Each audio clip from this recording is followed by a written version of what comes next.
Good morning, good evening, good afternoon. This is Harry from Hasbro TV. As you guys know, I haven't really done a video in quite a long time, but yeah, there's a lot to talk about. So Levy upped the season ticket prices, or not the season ticket price, sorry, the ticket prices in general to the members and whatever. And yeah, as you can tell from the title, make it make sense because number one, as you well know, we need centre halves and they're still not here. And the club are going on tour in like a week or so. But apart from that, yeah, the prices have gone up. But as I've said on other streams and other channels and commented in other chats, I'm not really surprised because this is Levy's remit. Without shadow of a doubt, he'll find some way to piss off people because he just likes to do it, I think, at this point. And as for upping the prices, it's probably to make up for the fact we didn't make it Europe, which, to be honest, it's not actually the fans' fault. So if he wants to make up for the money that he lost himself, because Levy actually lost the money himself. We're going to get into that in a minute, but surely you can do like another concert or another few events to make up for that, rather than hurt the fans who are the backbone of the football club. But yeah, let's go into the actual dealings of it and why, to me, it's just bonkers. First, let's look at last season. Yeah, as I said before, the club didn't make Europe. We sacked Conte, and yeah, another manager bit the dust after 18 months. And a manager since 2019 has yet to finish the season, so you can see how much of a shambles this club actually is. Ange Postecoglou came in, and yeah, people could say the transfer window has changed somewhat, and to me, it hasn't. But yeah, I don't think fans would be complaining if the prices went up, if we were actually going out there and buying our first choice targets or buying proven players. Or if last summer, so we bought Bastoni and like a Barella or someone of that ilk, and we actually want winning trophies. Like, I just don't think fans would care if they up prices if we win trophies, but we're not. As you know, Spurs haven't won a trophy since 2008, which is, I think, 15 to 16 years almost now. And yeah, so the backlash from fans, and I'm lucky I'm a season ticket holder, so it hasn't affected me, I guess, directly, but it is warranted. It is justified. I can't see why anyone on the internet, on Twitter, because there are people like this, can sit there and say, well, inflation, well, this and this. Well, you guys don't remember, but Levy's was he made redundant so many people during COVID? So he obviously didn't care then. But yes, obviously, as you know, Levy probably wouldn't get a pay rise, so you might have to get the extra pay rise for us, I guess. But yeah, this behaviour doesn't surprise me. But if you think about it in a football sense, it just, like I said, make it make sense. We're in the transfer market. We didn't sign Raya, we signed Vicario, who was a cheaper option. And Maddison, the club only picked up on the fact that he had a 1 year left on his contract on a relegated side.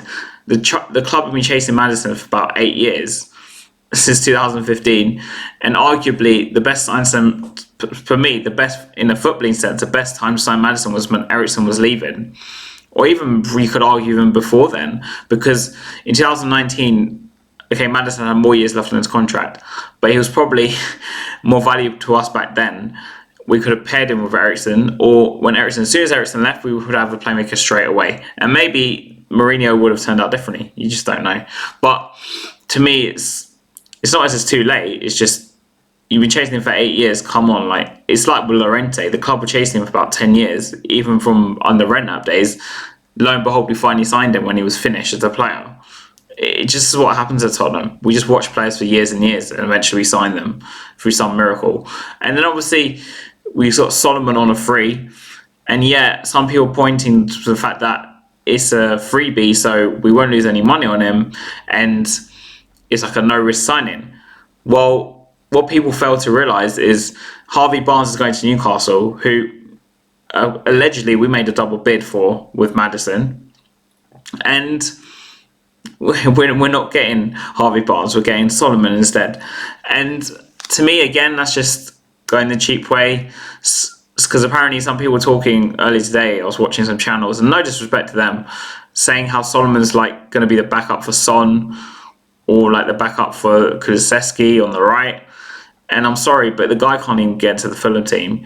And like I said about Harvey Barnes, who, again, he's homegrown, so it's actually more advantageous to sign someone like him, considering our homegrown issues and the fact that we might get rid of like Tanganga and players like that who do fit the homegrown quota, and we might have to make up for it. It just doesn't make any sense. The Solomon deal, people say it makes sense because he's free, but I just think it's another Levy signing. And the thing that I fear the most, just about the transfer window in general, is that Postecoglou, from his first interview, who I did speak about briefly on this, is like he's just happy to be here. I don't think he's like really that bothered about what players we sign that much. I think not in a million years he would have thought that he would be like a Premier League manager. Let's be honest. Like, did anyone genuinely think Postecoglou was going to be the answer to managerial issues? Yeah, but it's like, to me, it's like he's just taking any old signing. And right, again, I point to the goalkeeper, because for me, Vicario, yes, he might turn out to be very good, and he is probably an upgrade on Lloris, right? Because Lloris was like awful last season, but in the past few years, really, I wanted Lloris out from 2020. 2021, so that's my answer for that. But you know, Raya was there, Premier League proven, 40 million, and obviously Levy on the other hand is demanding like crazy money for Kane, who again has 1 year left of his contract. So it's kind of like it's a bit of hypocritical to me. But if you look at, like I said, in terms of the prices, yeah, you can't tell me it's justified, because if the football was really good, if the club was continuously, challenging, which, let's face it, we're not, for trophies, then you'd be like, I'll let him off. But we're not. And this is the answer. Tommy, to be honest, it really baffled me when I saw it. I was just like, this is mad. This is actually bonkers. The club have done worse this season and up the prices. Like, people paying more for worse football. And yet we're meant to be a football club. So are we really meant to be a football club with this chairman in charge? For me, until Levy goes, nothing's really going to change. And you may say that's negative, but it's just the way it is. And this season ticket price hike is just another example as to how disconnected Daniel Levy is from this fan base, and how disconnected ENIC itself are from this fan base. Because if Levy had any footballing sense or any public relations sense, he would actually drop the prices, because we were not even in Europe. The team are doing worse than they were 2 or 3 years ago. The whole point of building a new stadium was to be better than when we were White Hart Lane. We're actually doing a hell of a lot worse. But no, he doesn't think of that. All he thinks about is money. And like I said, to the transfer window, again, if the signings were really good, then maybe you could sort of justify it. And it's like, to me, it's just like, I hate to say this, but it's like the ticket prices have gone up because the season ticket prices haven't gone up, and the prices have gone up to make up for the money Levy's going to lose from missing out on Europe, who Levy himself, through not backing managers, has actually caused this. So at the end of the day, Levy's just trying to make up for his own inadequacies as a chairman by doing this.